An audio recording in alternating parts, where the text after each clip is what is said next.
ఈ సృష్టి ఇంత గొప్పగా ఉంటే పరలోకం ఎలా ఉంటుంది ఆలోచించండి. రాత్రికి నిద్ర పట్టదు. ఏంటండి కన్స్ట్రక్షన్?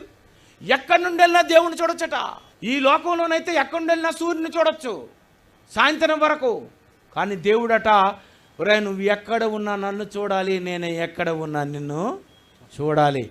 ఇలాంటి అద్భుతమైన కన్స్ట్రక్షన్ నీ కోసం నేను స్టార్ట్ చేశాను. నమ్మావు గనుక, నమ్మి తుది శ్వాస విడిచిపెట్టినందుకు నేను ఇచ్చేది పరలోకం, తుది శ్వాస వరకు నమ్మనందుకు నేను ఇచ్చేది పాతాళము, నరఘోష. అలాంటి భయంకరమైనటువంటి దాని దగ్గరకు వెళ్ళిపోకుండా ఉండాలంటే బైబిల్లో వ్రాయబడినది ఎంత మంచి వాక్యాల్లో, అసలు దేవుడు నీకు ఇవ్వాలనుకున్న పరలోకం ఎంత గొప్పదో ఇది మొదటి శతాబ్దంలో వాళ్ళకు అర్థమైపోయి పరలోక రాజ్యము సమీపించి ఉన్నదని స్టార్ట్ చేశారు.